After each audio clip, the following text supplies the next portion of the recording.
What's going on, everybody? What is going on? Bear with me, folks. I am not feeling that great today, so I'm going to give my best here today. Give you all the show that y'all think you deserve, which is going to be so wrong.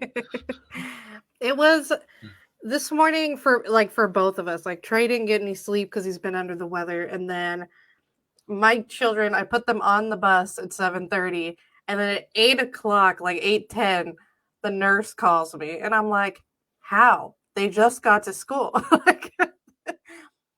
And she's like, "Oh, James took a diarrhea dump all up his back, so you have to come pick him up, and he has to be symptom free for 24 hours. So he can't come to school tomorrow either." And I'm like, "For diarrhea?"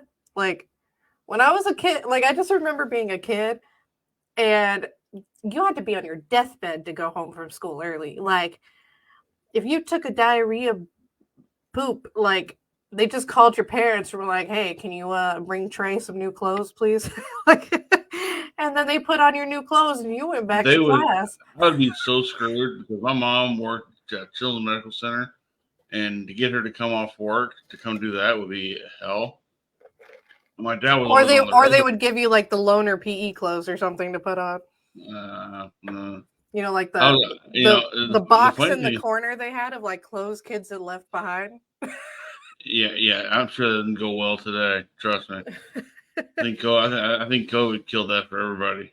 Well, it kind of annoys me, and we'll start the show off with this, is that I feel like COVID gave the school districts, and this is why I don't really like teachers unions and stuff like that, is because it gave them an excuse to start being kind of lazy.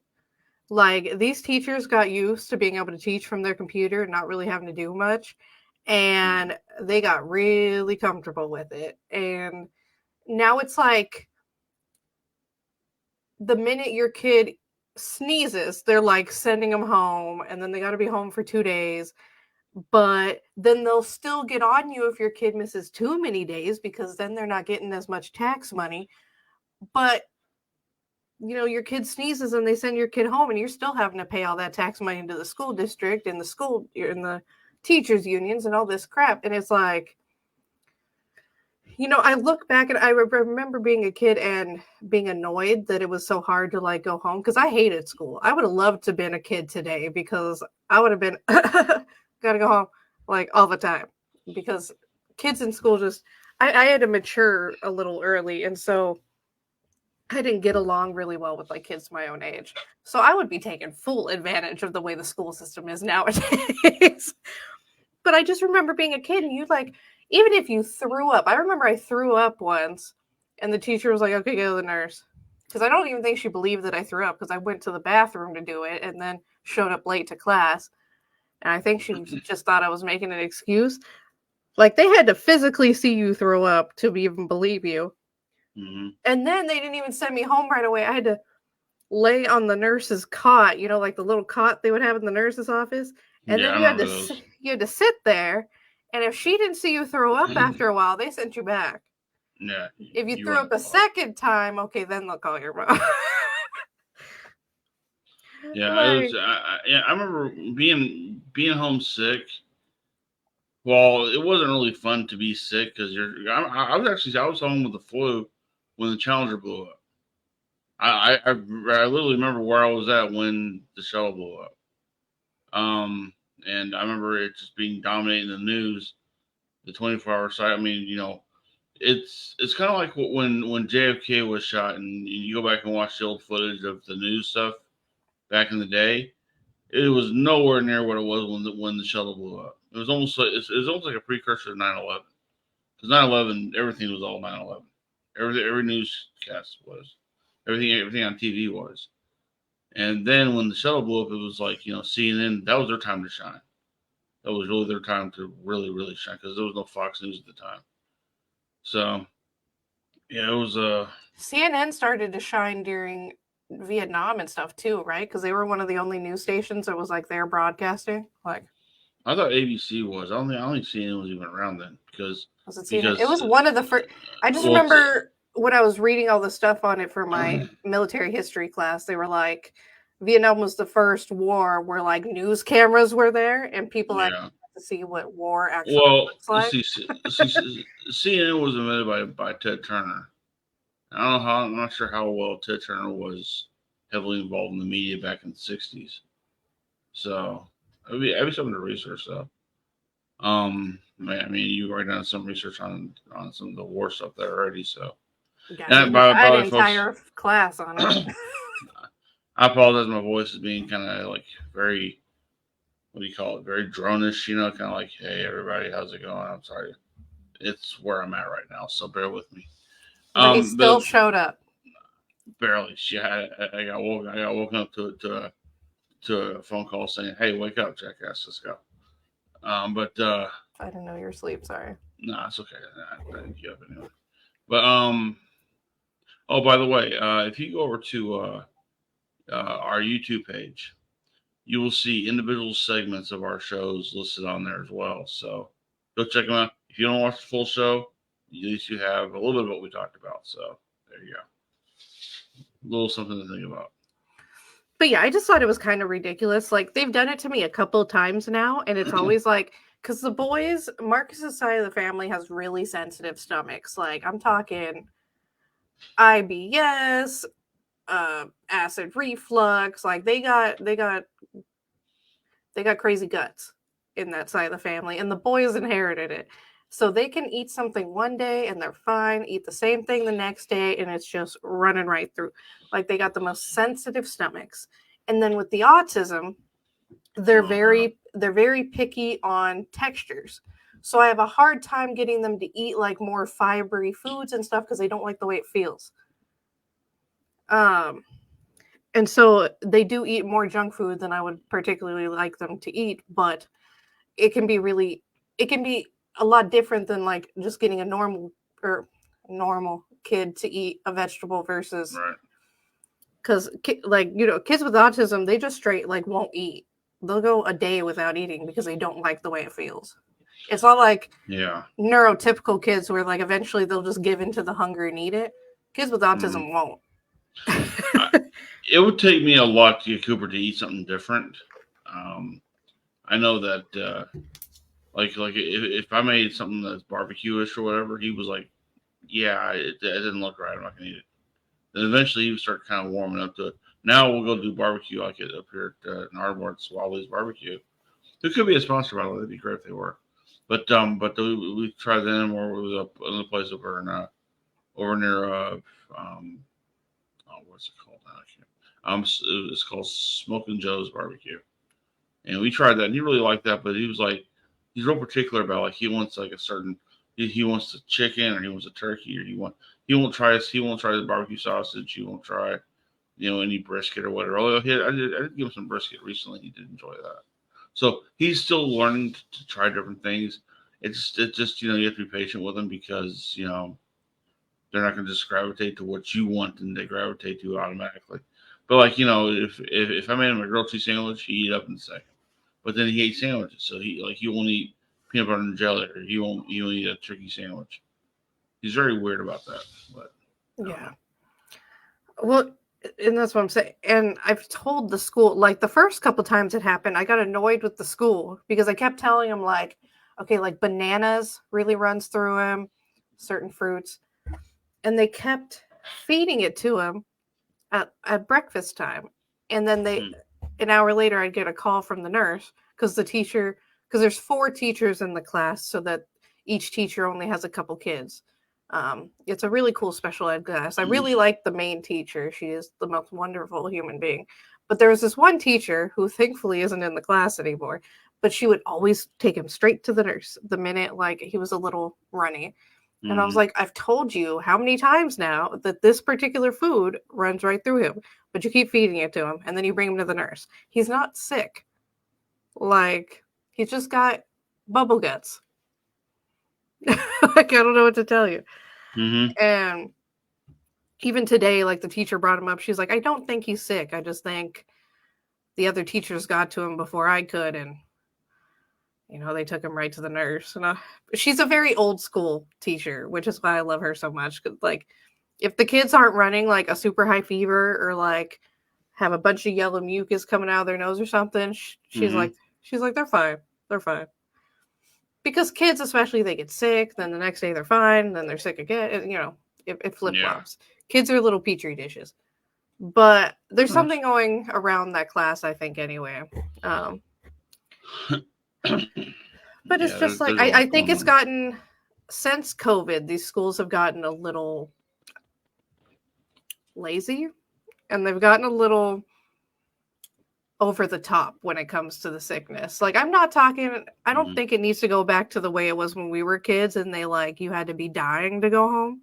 Because that was sometimes a little ridiculous. Like, you would be feeling really crappy and they would just make you sit on the cot in the nurse's office all day. Uh, but so if you guys hear my child crying or screaming in the background at any point, just tune that out. He's crying right now. Like Um, right now. yeah.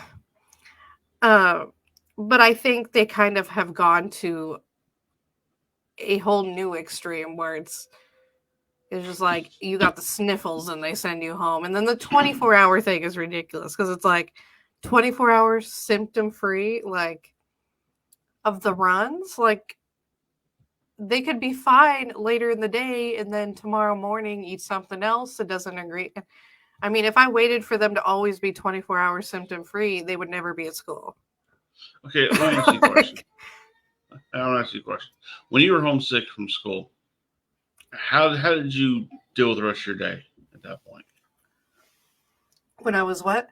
When you were a kid in school Uh, and you were sick and you were home, you couldn't go to school. You weren't feeling good or you were actually really sick.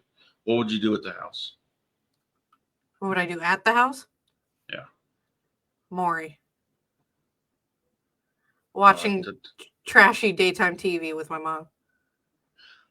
okay, that's cool. I mean, hey, I can see that.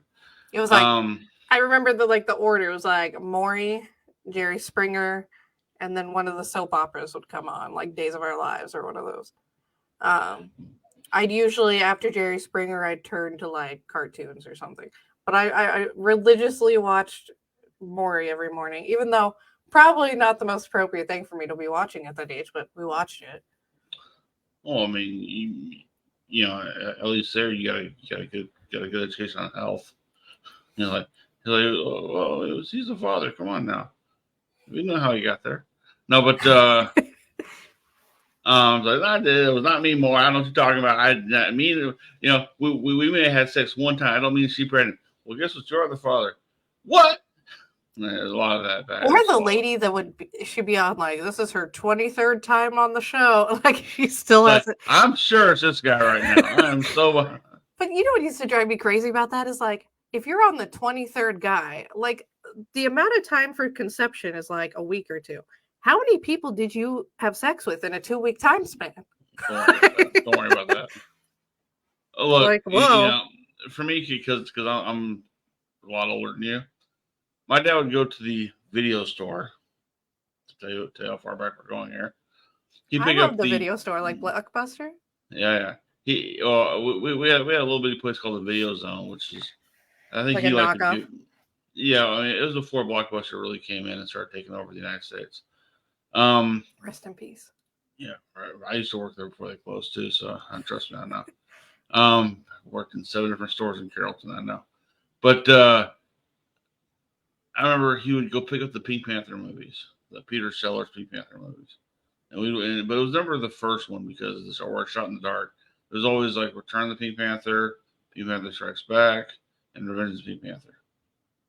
That was always like our 1, 2, 3 punch that we have because I'd be sick for about 2 or 3 days, and we'd sit there and watching movies with my dad was always like he put the movie on, get in his recliner, lean back. Next thing I know, you hear. Mm-hmm. And he would do that in the movie theater too, by the way. I'm glad there was never the kind of theaters now where they got the rocking chairs that recline back now. You know, because if they did that, he'd be asleep by the time the credits start. You know, I mean, he would do that. He would piss me off so bad when it came to that. We'd go see his mom, my grandmother, in North Carolina. We'd be driving up to from Myrtle Beach. We'd be driving from there to Wilmington, 70 something miles north. And I would tell him, Dad, do not leave me alone with her. Do not go to sleep on me. Please do not make me have to sit there in a room with this woman who is the most evil person in the world. Trey will be fine. I'll be all right. Don't worry about it. We'll get there. He show up. We do our pleasantries, pleasantries with her. I can't talk, folks. And no more than 15 minutes. He's got his shoes off. He's getting comfortable. He's starting to hear the like, no, you were not doing this. And he's like, oh, it's okay. Just let him sleep. That's okay. So tell me about yourself. I'm like, I really don't want to. Go away. Because I did not feel comfortable with her at all. Yeah. She's just an evil person. But anyway, may she rest in hell. But anyway, on did you get the one piece of news I sent you? I did. I just copied and pasted it here. Do you want to start that off? I just wanted to make sure you got it. Yeah. But yeah, it's just crazy how much stuff has changed, honestly. Like being the parent now, I'm just like, this is a little silly. Like the runs. Well, the thing is, and I know in your former place of employment, my current place of employment, we dealt with a lot of micromanaging, at so many different levels. And there's always that one person that you look at, and when you think of the word micromanaging, it's that one person you got to symbolize in your head who that's going to be. And, and that person in my mind is still there in my place of employment. But, the schools are that way now, though, because, schools are under so much scrutiny now because think about, I didn't have it nearly this bad as you guys did when it's because you're younger than I am. We didn't have to worry about teacher-student sex issues. We didn't have to worry about, I'm sure it happened once in a blue moon, but it was never really a thing that was a front-page news turner. We didn't have to worry about, guns in schools at the time. That was never really a thought, But now, like schools, I got to the point where I would see my son Cooper in the morning. I say, "Bye, Cooper. Have a good day in school." And I have to sit there and wonder, is this the last time I'm going to see him because of all the craziness that goes on in schools nowadays? So teachers are they're so scared of how they have to teach stuff because they might rub a kid the wrong way, and all of a sudden they come in and shoot up the school, or they might. There's anything can happen, And I saw the documentary of the kid down there in Florida who was planning to attack at his school, and he videoed a lot of stuff leading up to all that. And I think he ended up getting he did not get the death penalty, but he got life in jail, and that pissed off the parents because they thought he rightfully deserved the death penalty. But it's sad that schools nowadays are almost like. I see why parents sit there and go, I'd rather just homeschool for the protection of my kid because you don't know about the crazies that are out there. Well, not only that, I think a big problem is also, and I talked about this in my last episode about the gender transitions. There's some weird teachers out there now too. Like there's some people not going into teaching for the right reasons. Like they're going into it for the paycheck and because saying you're a teacher gets you a certain amount of respect usually. And even, teachers don't even get paid all that well, honestly, but at the end of the day, it's still like a job where you get the summers off and you get, it's respected at least. Like when you tell people you're a teacher, there's usually a lot of appreciation behind it. But I cannot tell you the amount of TikToks that I see of these women in like preschool classes that are like, oh, today we talked about gender and consent and our body parts and race. And I'm like, to 4-year-olds? Like, why are you talking about sex to the 4-year-olds? Why did the 4-year-olds know what a non-binary is? Like, why is that even coming up? Like Right. this is supposed to be ABCs and 1, 2, 3s, okay? Not the Not the birds and the bees at one time. yeah. It's like, and so I think a lot of parents are also becoming really uncomfortable with some of the, I hate this word, but some of the propaganda that's kind of like being pushed in a lot of these schools. I mean, there's high schools in certain states where gender studies and racial studies is now like a part of the curriculum, like you have to take it, but then they've also lowered the standards for the SATs and stuff. So they're allowing you to be dumber in the stuff that actually matters, but you gotta know what a non-binary femboy is like, and it's just like a lot of parents are just, at the end of the day, you just want your kids to be kids. Like you want them to keep their innocence as long as possible because eventually life will slap all of us in the face, and you Mm-hmm. want your kids to be, just to be kids for as long as they can before eventually they realize that life sucks sometimes. It does, But but the thing about that though is this: I grew up at a time when being bullied wasn't really frowned upon by the school district or by the teachers. It was just a way of life at the time, And some kids had to learn to get tough from it and everything else. And this is before, like I said before, guns were being introduced to kids in schools. Kids would meet outside, they get into a fight, and then the next day they talk about it or whatever else, and that kid has to live it up or live it down, whatever the deal was. I remember in high school after football practice, I was getting bullied by this one big kid who was constantly just making fun of the fact that I stuttered. And to me that was something I couldn't control. Still is something I can't control. I stutter on this show. I mean, I was going back putting our clips together, and I'm sitting there listening to me going da da da da da. I'm like, why am I doing that? But I can't control it. And then here's this idiot coming up to me and doing this to me, and I'm like, and I got tired of it. So I challenged to a fight in the locker room. And I mean, what you know of me, and you've only known me for a few years. I'm not, I was like, the smallest kid on the football team.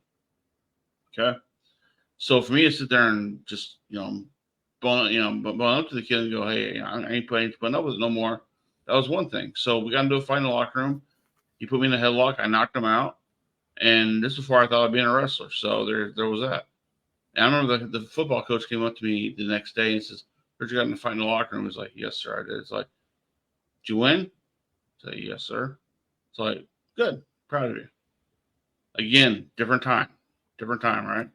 But bullies were not looked upon like threats.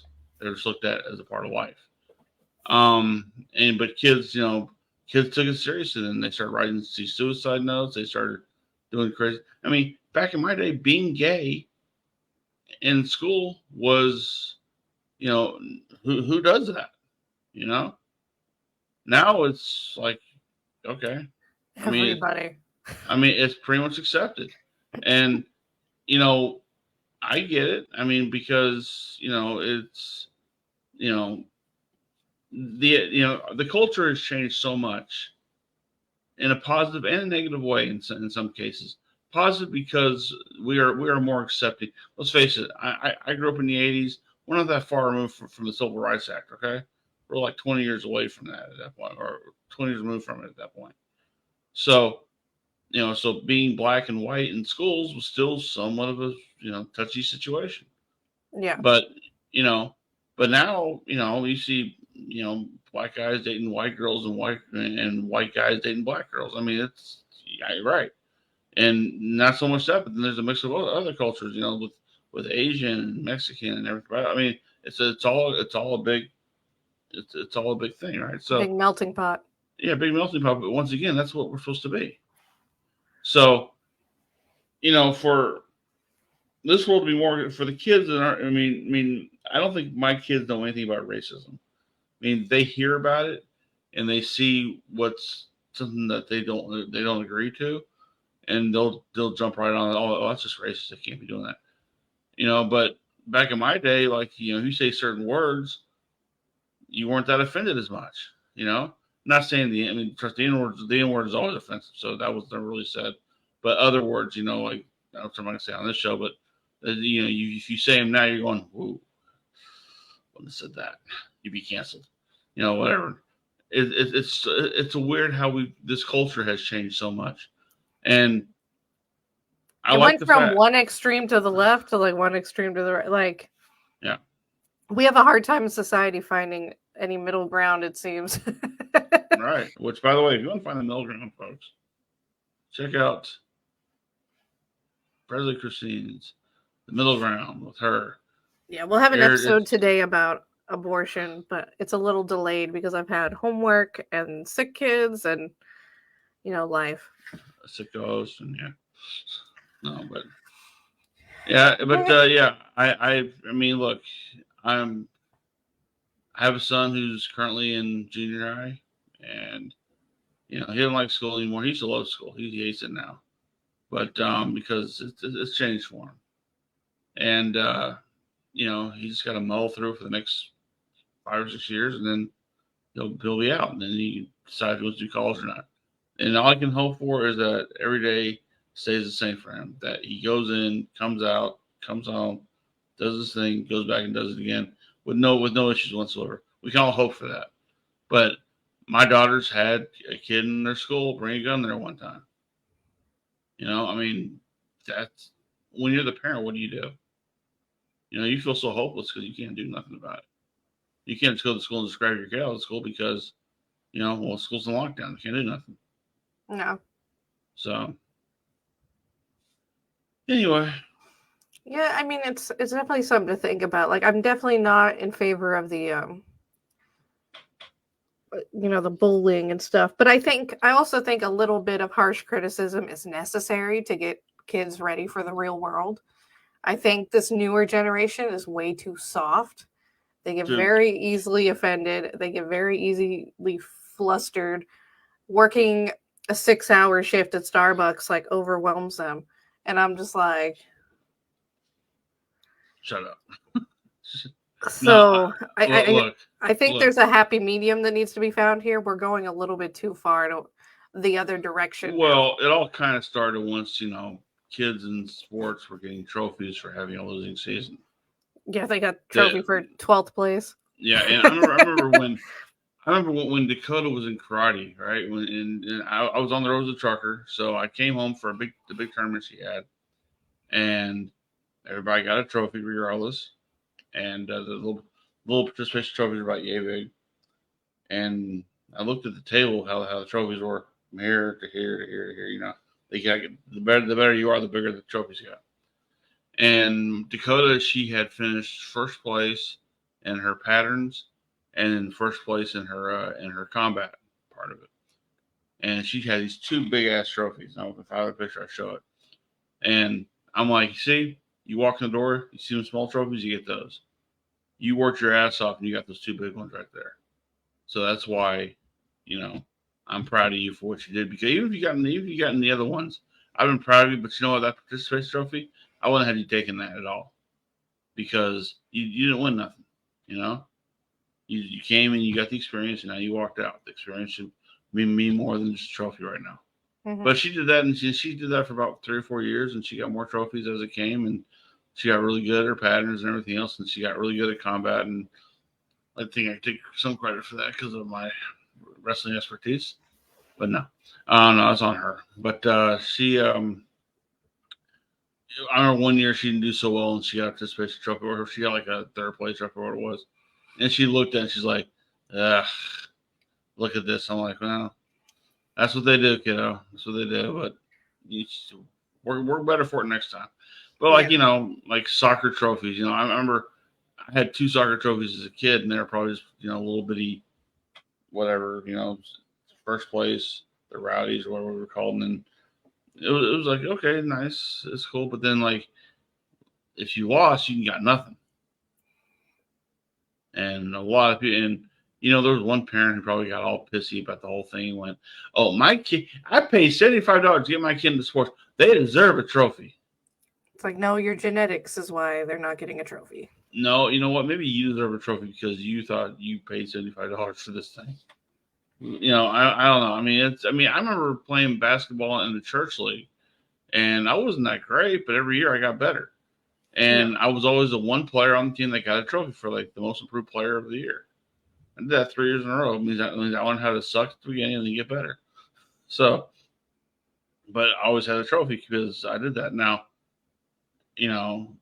our team sucked, but not my fault. I mean, I'm only one player who can barely put up a basket.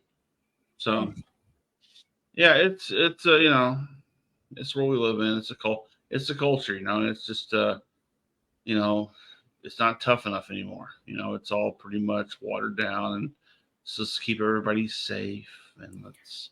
But it's doing the opposite. I mean, if you look at these kids, the suicide rates, the depression rates, the amount of people on medications and stuff now, like making people this soft is not doing them any help. Like it's making the problem worse.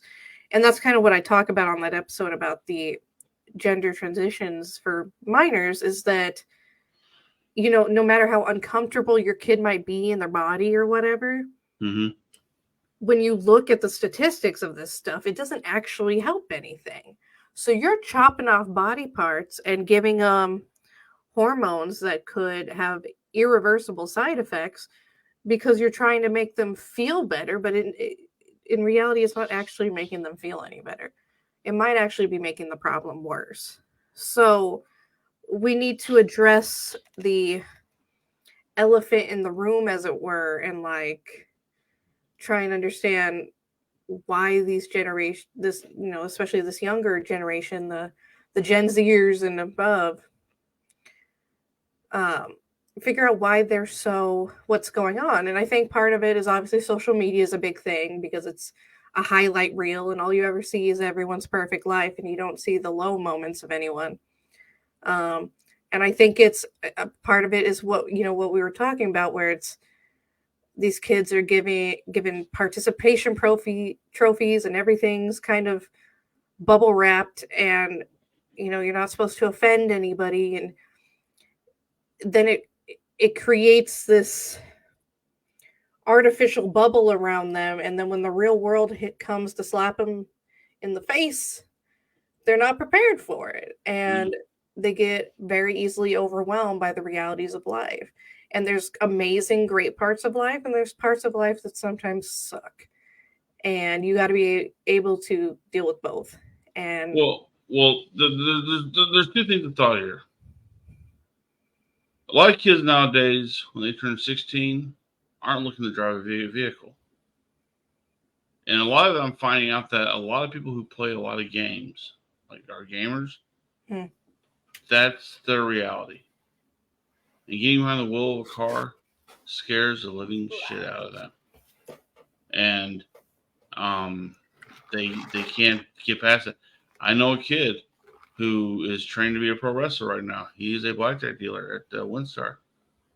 And he is 23 years old. He drove a car one time and he got into an accident. And he's afraid to get behind the wheel of a car again. And it's not his fault. It's a psychological thing. He has to get past that part of that. And I said, dude, come over to my place. I will teach you how to drive. It's not a problem. You gotta get comfortable getting behind the wheel of a car, because when you're 23, guess what you have to do? Learn how to get around, because your job depends on it. Your life outside of your job will depend on all that. It's not, you can't just sit stationary at the house, play games, and be like, "Oh, this is life." It's awesome to me. Look, if it's my day off, I ain't going nowhere really. I'm gonna stay home, I'm gonna rest, I'm gonna relax, get caught up in my sleep. Maybe work on some stuff for the podcast I'm doing, from all the ones I do differently, and just that's my me time now. So my life's a little different than it was 10 years ago. Yeah. But I don't rule out the fact that, hey, I still have to go to the store. I still have to go do this. I still have to go do that. In order to do that, I got to drive a car. Yep. And a big part of that is I really do think that gaming, kids who are just flat out gamers, and I have no problem being people who are gamers. I'm just saying that when that's their reality and they can't get away from that because it takes away, it's an anxiety thing for them. It's like, I have to be a part of this right now because it's really important. Well, not really, but okay, if it works for you, whatever gets you through the day. Like, there's a game on the PS4 I would play. It's the most dumbest game. It's a fishing game. I have a lake right by me. I can go fishing. But this is just where but why deal with that when I can do it here? You know? Because in here, I don't deal with the elements outside. Out there, I got to deal with actually touching a worm and putting it on the hook and throwing it out there.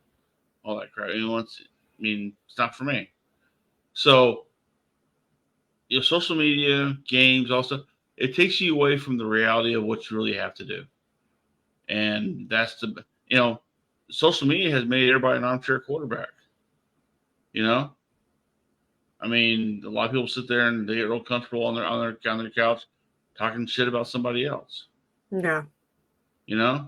Back in the day, we go to a bar and if somebody pisses off, we get in their face about it until either cooler heads prevailed or something bad happened.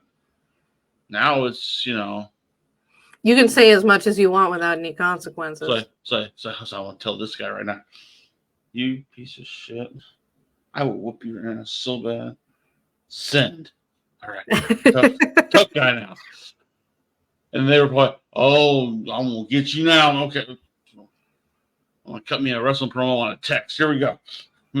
It's stupid, right? But I always tell people, dude, it ain't worth getting into a fight unless you're going to get paid for it. Okay? And I work in pro wrestling. I get paid for it. So, but I get paid at those venues to do that. I don't do it in a public place. I remember one time at work, I'm doing a task, and these two couples start to get at each other. 4 people. I have a taser that only has 2 cartridges, and I had to get up there to stop the thing. I get up there, I get in between all 4 of them, get all the, you go to that corner, you go to that corner, just give it a second, and let's get this all figured out. My boss even says, "Why'd you tase them?" I'm like, "If there was 4 of them. If I tase one, the other 3 are going to look at me, why I do that? Then I tase the other one, the other 2 are going to look at me. I'm out of bullets at that point, or I'm out of cartridges at that point." So I'm like, look, they can hit me all they want. I can take a punch because they were drunk off their ass. I don't care. But, I'm not going to be stupid and just start tasing people because I have the authority to do it. If I have to tase you, I will. But at the same time, I'm not going to do it just because, aha, I'm in charge now. Here we go.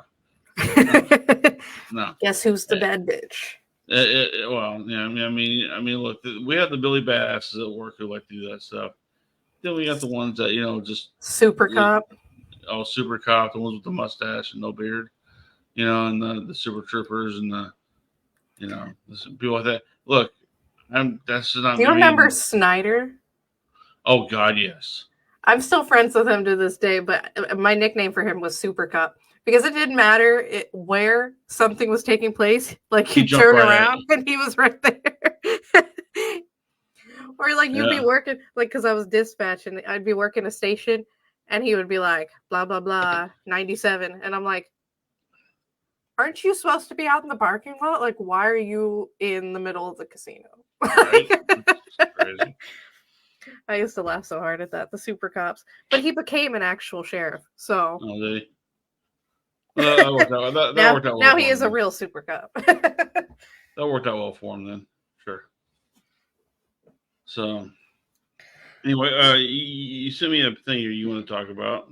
Yeah, well, we only got a few minutes here, but we'll do rapid fire just to. We got time. I'm fine with it. No problem. It's gonna be the rapid fire. Talking about our stuff here. That's just for anyone who's been looking at the border and the stuff that's been going on. Govenor Abbott of Texas has been trying to do stuff himself because the Biden administration really isn't doing a whole lot of much because Biden is kind of at the will of his far left side of his party. He doesn't want to upset them. So he's been kind of milquetoast on it. And so Govenor Abbott has taken some stands himself, which pissed off the federal government. They put up razor wire, and they also kicked the Border Patrol out of a couple parks and areas that had high illegal crossings. And the main reason behind that was that what's been happening with the border, or especially the Border Patrol, is they've almost been turned into just a ferry service where they're just kind of like writing these people's names down, and all you have to do is claim asylum, which is literally just like, I'm afraid to go back to my country. And then they're like, okay. And they give you like a court date, and then they send you into the country, and you're supposed to come back for your court date. And no one's going to come back for the court date because then you actually have to prove the asylum claim. But the Border Patrol has kind of been turned into ferry agents, just putting these people on a bus and sending them into the country. And not a whole lot of people are getting turned around and turned back. So you're starting to see Governor Abbott kind of take some matters into his own hands, and he did the razor wire. And that article's talking about the Supreme Court yesterday, I believe it was yesterday, sided with the Biden administration, ruling that the federal officials can cut through the razor wire and take it down. So, and they're also in the middle of suing Governor Abbott about the kicking the Border Patrol agents out. So we'll see how that goes. But I I'm not the world's biggest Governor Abbott fan, but I give him credit for at least trying to do something when no one else is doing something, like kind of taking matters into his own hands. Because you notice with these people, like, they weren't upset at all until we started busing the immigrants into we started busing them into Chicago and busing them into New York, and then all of a sudden now they're like, wait a minute guys. So it's not a problem if they're coming into Texas and California and New Mexico and stuff, but it's a problem if it's coming into Chicago. And like I said, I've said in previous episodes, like, I'm not against immigration, but the system itself needs to be reformed and updated, and stuff needs to be done with that. And you can't just be letting people come over unvetted, because the reality is that not everybody's coming over for correct reasons, and they're bringing a lot of some of them are bringing a lot of bad stuff with them, like that fentanyl stuff that we were talking about yesterday. So, right. I applaud Governor Abbott in and of itself just for taking a stand when the federal government wasn't helping him. It takes guts. Right. But you had somebody's getting inducted into the Major League Baseball Hall of Fame, right? Yes. Yesterday, Major League Baseball announced 4 players that are going into the Baseball Hall of Fame. One of them is a former Texas Ranger. He is one Adrian Beltre. All right. If you've ever seen Adrian Beltre play, he was weird. He had a lot of fun. He made you laugh. Him and Elvis Andrus would always get each other constantly. Like, at one time, he was gonna. I saw a video where he caught a ground ball at third, and the runner at second was running his way to get tagged out, and Adrian walked up and just gave him a big hug and tagged him out that way. I was like, you never see that, He made baseball fun. And in a sport that is a long, drawn out sport, he made it fun. He got a chance to be a part of 2 World Series attempts. They lost both years to the Cardinals and the Giants. All the way around, I think that was. But I wish he could have been on this past year's team to have gotten that ring. Yeah. He's in the Ranger Hall of Fame. Cool. He's now in the Baseball Hall of Fame, and he's also part of the era of the steroids. Because think about it, people who are still not in the Hall of Fame, A-Rod is not in the Hall of Fame. You got what's his name? Roger Clemens not in the Hall of Fame, all because of steroids. Beltre, I think he may have had a part in that at one time or another, but I don't think it didn't hit him as hard as hit a lot of other people. Yeah. What's his name? Rafael Palmeiro, who's got over 500 home runs, not in the Hall of Fame. Yeah. But that's only because he lied to Congress about the whole thing. Everyone lies to Congress now. That's par for the course today. Yeah, but this is when they call the players up in front of Congress and And he pointed right at us. I did not take steroids. And 6 months later, he popped positive for steroids. So he pulled a Bill Clinton. I did not have sex with that woman. Maybe I did. I'm not sure. She had sex with me. Exactly. It's different. Like, I was innocent. She just happened to be there. She was doing her thing. I was just an innocent victim. All right. Yeah, he was never innocent. You know, I know people in general are the opposite of innocent. I know people have their whole thing about Clinton, and either they love him or they hate him. I want to have a beer with the guy. I would love to pick his brain to see what all he knew. You know, it'd be a lot of fun, I think. And same thing with George W. Bush. I think they'd be a lot of fun. With George W. Bush, he's a former Ranger owner. You know, he used to run the Texas Rangers before he became governor of Texas. So I like to ask him why the hell did he trade Sammy Sosa back when Sammy Sosa was taking steroids? Could he use that bat of his? But yeah, kudos to Adrian Beltre once again. He is a solid player. Made it fun. I got to watch him a couple times live. Very fun to do that, and to watch him on TV is even fun too. Yeah. That's just me, because I can say I mean literally and by the way, Amazon has bought out Bally's, which means sports that are local through the Rangers, the Stars, and the Mavericks will be available on Amazon Prime, and then you'll be able to watch like they do with the NFL on that one day a week.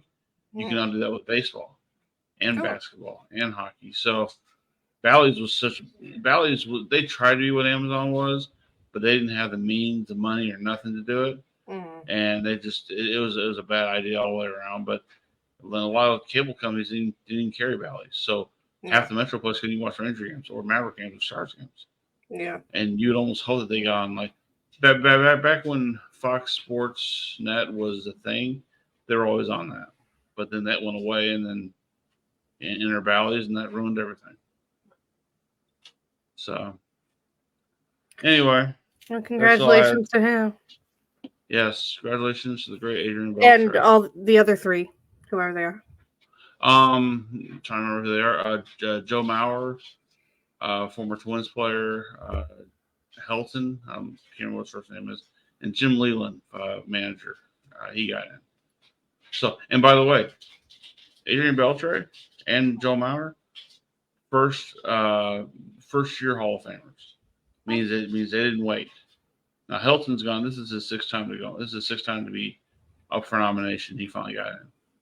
And it's weird because you always sit there and I feel bad for these guys. If you're a Hall of Famer, you're a Hall of Famer. You know? But but the NFL puts like 8 in a year. It's almost too much. So you have to kind of, it's very, what's the best way to put this? It's a very elite crew that gets in there. I mean, hell, Pete Rose is still not in there. Only because he's been on baseball. Yeah. So, it's incredible to see how how this stuff goes with the different sports. Because every sport's different. I think basketball puts in 4 or 5 people a year. Hockey puts in 4 or 5 people a year.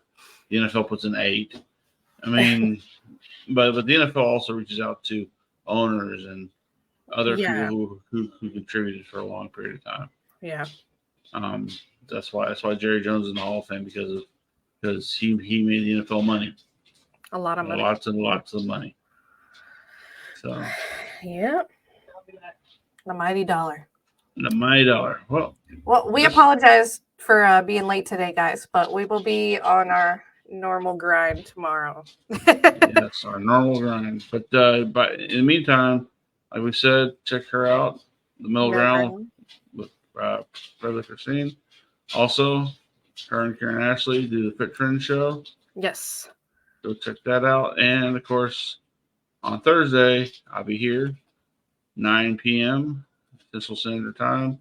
Me and my boys, we get on there, we do our thing, talking pro wrestling. Big news with the WWE going to Netflix and The Rock being the board of directors. And he got his name back. That's the best part. Follow us on Facebook and all that. Yes, follow us on Facebook, and I gotta go to the manager. I'm sorry. Follow us on Facebook. If you're watching us on the Daily Grind right now, it streams live there, and it'll stay on there repeatedly. Subscribe to us on YouTube. You can check out our segments that are individual. It's just a source show itself. So if you like to watch the entire show, great. If you're tired of hearing me stammer around, you want to get to the short stuff, they'll be there too. Also, check us out. Follow us on Instagram at. Okay, I'll see how the voice for it. Okay, I'm a little congested, so bear with me here. The underscore daily underscore grind period underscore. So, that's a grind just to sit there and try to type that on the computer too. I tell you. Yeah, But they're also on Twitter or X or whatever they're calling themselves these days. But I wouldn't go there just yet because we haven't done a whole lot with that yet. So we're figuring that one out. Yeah. But other than that, this should be a good day today. Hopefully, I'm gonna take the day off and get some rest because Lord knows I need it. Yep. And be back doing the daily grind tomorrow. Y'all be cool. We will see you down the road.